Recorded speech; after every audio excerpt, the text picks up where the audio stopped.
They told you empathy was a gift, but they never warned you it could also be a prison. What if the very sensitivity that makes you special is the same thing that breaks you? Carl Jung called it the shadow turned into vision, the wound that becomes your aura. And if you've ever felt drained, invisible, or consumed by the suffering of others, you already know this truth. Because the rare aura you carry is not just light, it is fire. And fire can warm, but it can also burn. And that is where our story begins. There is a moment when you realize the world has been shaping you in ways you never asked for. I felt it first in the silence of my own childhood, the way a slammed door could feel louder than a scream. I learned to read the tremor in voices, the pause before words, the glance that gave away everything. My hands would go still, my breath shallow, because my safety depended not on what was said, but on what was left unsaid. This is the birth of the empath's aura. People think it is simply kindness, but beneath it lies a wound, transmuted into perception. The wound became vision. And if you are here now, it is because some part of you knows that same silence, that same tension that carved you into an instrument for the world's emotions. I tell you, this is not weakness. It is survival that became power. Yet, the same gift that makes you magnetic can also drain you until you forget where you end and others begin. So I ask you now, where are you watching from? Comment your city and time if you feel seen, because what connects us here is more than words. It is the hidden truth of every empath who has walked through fire and still feels. And I saw that truth most vividly in one woman's life. An ER nurse whose story carries both warning and hope. I remember meeting an ER nurse in Phoenix. Her name was withheld for privacy, but her story is etched in my mind like a scar. She had spent 15 years moving through the fluorescent-lit corridors of a trauma center, where every beep of a monitor and every crash cart sprint carried the weight of another human life. Her hands had been steady on broken bodies, but her soul, it was trembling. She told me that when she walked into a room, she didn't just see the patient. She felt their terror, their grief, their family's desperation. Every night she went home, her chest heavy with emotions that were never hers. She didn't sleep deeply anymore. Her body flinched at sudden noises. Her dreams were filled with faces she couldn't save. This is the hidden cost of the empath's aura. When you absorb pain without limit, the body revolts. She began to develop migraines, her blood pressure spiked, and she found herself snapping at the very people she once comforted. The gift of deep attunement, the thing that had made her a brilliant nurse, was bleeding her dry. She admitted something that stopped me cold. "I don't know where I end anymore," she whispered. "I can't tell if my feelings are mine or if I'm just a sponge for everyone else's agony." And that is the empath's trap, to confuse absorption with compassion. Her turning point came after a supervisor intervened. They placed her in a reflective supervision program, weekly sessions where she had to confront not only the pain of others, but her own unspoken shadow. In one exercise, she was asked to imagine holding a bowl of water in her hands. Patients, families, colleagues, everyone dipped their hands into it until nothing remained. She wept because this was her life, giving until empty. But then the facilitator asked her to picture a fountain, hidden, endlessly flowing. That fountain was herself. Your task, they said, is to draw from the fountain, not from the bowl. At first, she resisted. She believed boundaries were selfish, that stepping back meant abandoning those who needed her.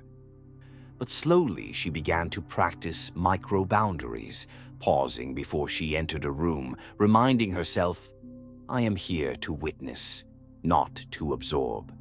She journaled the difference between her emotions and the ones she picked up from others. She started saying no to extra shifts, though her guilt nearly suffocated her the first time. And something remarkable happened. Her migraines eased, her sleep returned. Patients still trusted her, but she no longer left every encounter hollowed out. Her aura shifted from sponge to mirror. She reflected calm without carrying the storm. This case is not unique. It is the lived reality of thousands of caregivers, therapists, teachers, even parents who believe empathy must mean self-erasure. But I tell you, to erase yourself is not compassion, it is martyrdom. The rare aura of the empath must evolve, or it destroys the one who carries it. Because what came next in her story was far worse than anyone expected. She began to notice something shocking about the people she attracted when she stopped overgiving. Some grew distant, some demanded more. Their silence became punishment. To understand why silence cuts so deeply for empaths, we must return to the first time any of us faced it: infancy. The nurse's story lingered in my mind as I studied why empaths lose themselves so easily. And then I remembered one of the most haunting experiments in developmental psychology, Tronick's still face experiment. Picture this. A mother sits in front of her infant. At first, she smiles, coos, mirrors every sound. The baby lights up, kicking, laughing, eyes wide with joy. Connection is alive. Then, on cue, the mother's face goes utterly still. No smile, no sound, just a blank mask. Within seconds, the baby notices. He waves his arms, smiles harder, points, cries. He pulls every trick to reawaken the bond. When nothing works, his body stiffens, his face contorts, and finally, he collapses into despair. This is the template many empaths know too well. If you grew up in a home where love was conditional or moods unpredictable, you learned to scan the smallest cues, the flicker in the eyes, the tension in the jaw, just to survive. You became hypervigilant. Your nervous system wired itself to feel everything, because missing one subtle change could mean danger. That early wiring does not disappear, it becomes the aura. You carry into adulthood the reflex to read silence, to anticipate shifts, to absorb the emotional weather of every room. It feels like empathy, but at its core, it is survival dressed up as compassion. Now imagine thousands of repetitions of the still face moment, not with a researcher, but in the crucible of family. Each time you felt unseen or unsafe, you leaned in harder, gave more, absorbed more. And so the empath was forged, not out of divine kindness, but out of necessity. This explains why even intelligent, strong adults can find themselves drained by others' suffering. Their bodies are programmed to fix the silence, to smooth the tension, to offer themselves as a buffer against chaos. And when they cannot, the same collapse you saw in that infant returns. Burnout, depression, exhaustion. I've seen this in therapy rooms again and again, adults who cannot rest unless everyone else is calm. They call it love, but it is trauma echoing across time. The still face experiment exposes the hidden cost. Empaths mistake absorption for connection. They feel that if they don't carry the other's pain, they will lose the bond entirely. And so, they sacrifice themselves over and over. But here's the shocking twist. Research into emotional contagion shows that moods transfer between people unconsciously within seconds. Just a frown, a sigh, a restless shift in posture, and suddenly your nervous system mirrors the other's stress. Empaths, because of their hyper-attunement, are the perfect conductors of this contagion. Which means this: you are not only absorbing others, you are amplifying them. And this single discovery explains why intelligent people, people with education, insight, even self-awareness, stay trapped in toxic silence. Because what you carry does not just stay inside you, it reverberates outward. It reshapes your relationships, your choices, your entire sense of self. And if your body once learned to erase itself just to end silence, then silence itself becomes the perfect weapon. That is where the darkest pattern begins. Breaking the chain begins with recognizing the patterns you've been living inside. Empaths are not only sensitive, they are conditioned. And conditioning creates cycles. The first cycle is fusion. You feel someone's pain, and without pause, you merge with it. You believe this is love, but what it really is boundary collapse. It is the silent agreement that says, your suffering matters more than my existence. The second cycle is identification. You begin to see yourself as the healer, the fixer, the one who must always soothe. Jung warned of this archetype, the wounded healer. The danger is that you confuse being needed with being whole, and when your identity rests on being the one who absorbs pain, you are at the mercy of every broken soul who crosses your path. The third cycle is martyrdom. Here, empathy mutates into compulsion. You give until you resent. You carry until you collapse. You tell yourself it is noble, but deep down it is fear. Fear that if you stop giving, you will be abandoned. This is where dark psychology enters. People who are fragmented, narcissistic, or manipulative sense this aura like sharks scenting blood. They discover quickly that all they need to do is withdraw affection, go silent, or hint at rejection, and the empath will bend over backwards to restore harmony. This is not love. It is control. Silence itself becomes a weapon, and the empath, terrified of the still face all over again, pours themselves out to make the silence end. I have seen this dynamic tear lives apart. A woman in her 40s told me her husband never yelled, never hit, never even raised his voice. Instead, he went cold. Days of silence, weeks of distance. She described it as living next to a ghost who punishes me by disappearing. She begged, apologized for things she hadn't done, tried to anticipate every need. By the time she realized the pattern, she was a hollow version of herself. Do you see the cruelty? No bruises, no words, just absence. And yet the damage was profound. This is why Jung emphasized individuation, the process of uniting the conscious and unconscious, persona and shadow, self and other. For the empath, individuation is not optional. Without it, you will remain enslaved to the moods of others, mistaking their silence for your failure. The first step is shadow work. In your shadow lies everything you have denied: your anger, your right to boundaries, your instinct for self-preservation. Most empaths fear these qualities. They were taught that anger makes them cruel, that self-protection makes them selfish. But the truth is the opposite. Anger is not hatred. It is the natural energy that says, this far and no further. When you integrate that shadow, your empathy changes. You stop being a sponge, and you become a mirror. A mirror reflects truth without losing itself. But here lies the warning. If you refuse this inner work, if you continue to confuse absorption with compassion, then silence itself will undo you. You will attract those who feed on your openness, who see your lack of boundaries as an invitation. And when silence becomes their weapon, the battle is already lost. And when silence itself becomes a weapon, the victim is no longer safe. It is already too late.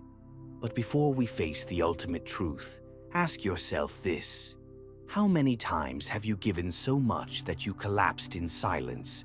How many times have you carried what was never yours just to keep someone else whole? If you've felt that, pause for a second, comment your city and time below, because I want to know where empaths like you are watching from. And while you're here, subscribe and hit the bell. Not because of algorithms, but because you need reminders that tell you the same thing I'm telling you now. You are not weak for feeling this deeply. You are powerful when you learn to protect it. Every week we dive into Carl Jung's hidden truths, into the psychology they never taught you, but you live every day. And if you've made it this far, it means you're not just listening, you're searching. So stay, subscribe. This journey is not just information, it's transformation. Now let's return, because the final lesson changes everything. When silence becomes a weapon, you stand at a crossroads. Either you remain a prisoner of others' moods, or you reclaim the rare aura that was always yours to begin with. This is where the empath's journey turns from survival to wisdom. Carl Jung spoke often of individuation, the path of becoming whole. For the empath, wholeness is not about rejecting sensitivity, nor about drowning in it. It is about transforming it. The aura you carry is not static. It shifts with every choice you make. And the choice is this: will you be consumed, or will you become a vessel strong enough to hold both poison and gold without breaking? Think of the archetype of the alchemist. The alchemist takes raw base matter and through fire turns it into gold. For you, the raw matter is pain, hypervigilance, childhood conditioning.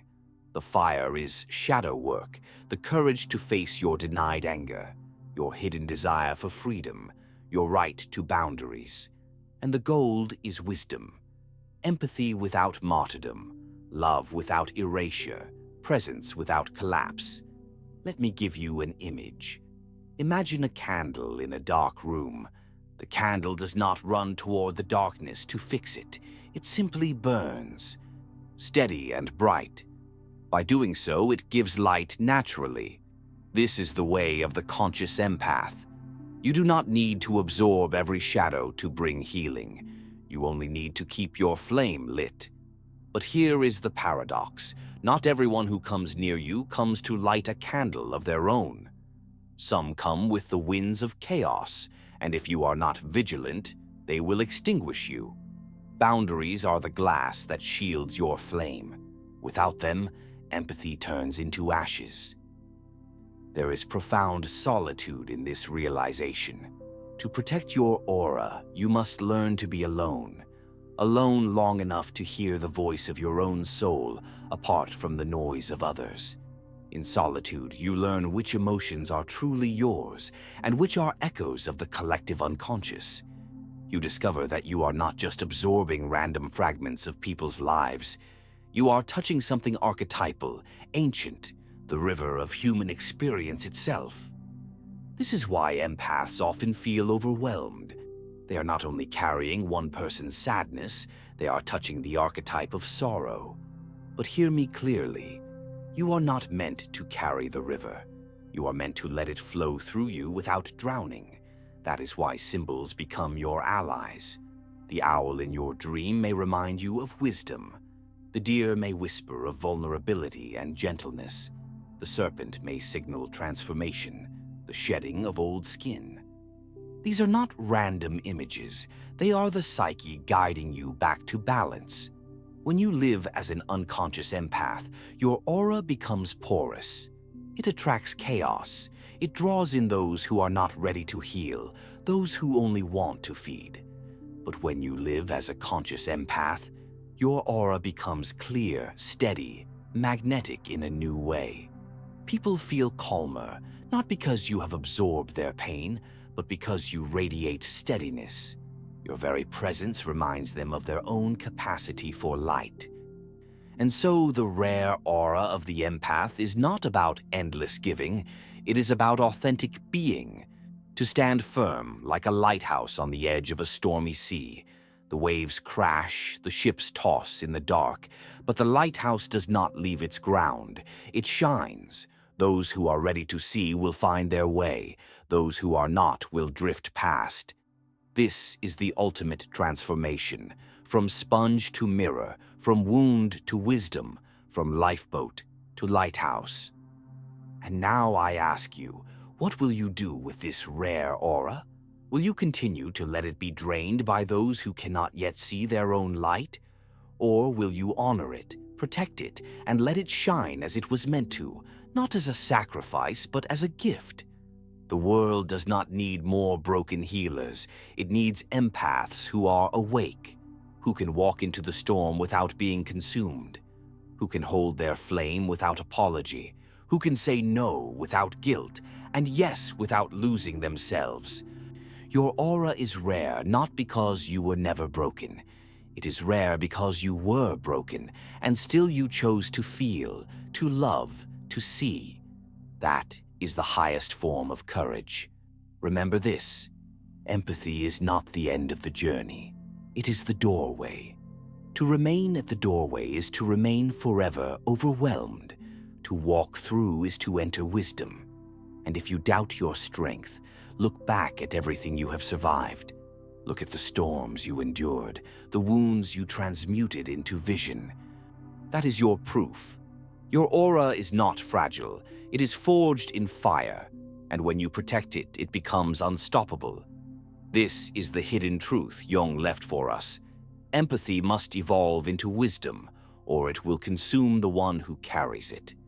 The choice, as always, is yours. And if you've stayed with me until now, this message is for you personally. Your aura is rare not because it is untouchable, but because it has survived what should have broken you. You don't need to keep proving your worth by carrying the storms of others. You are already enough. Comment below with one truth you've discovered about yourself during this video. Was it about boundaries? About the shadow you've been afraid to face? Or about the strength you didn't know you carried? Share it, not for me, but because your words may awaken someone else reading. And if someone came to mind while you were listening, someone who needs to hear this, send it to them. Empathy is not about drowning together. It is about lighting the way so others can rise too. Most of all, subscribe and stay connected. Because this is not the end of the journey. It is the beginning of a different kind of strength. Thank you for watching. See you beyond the shadows.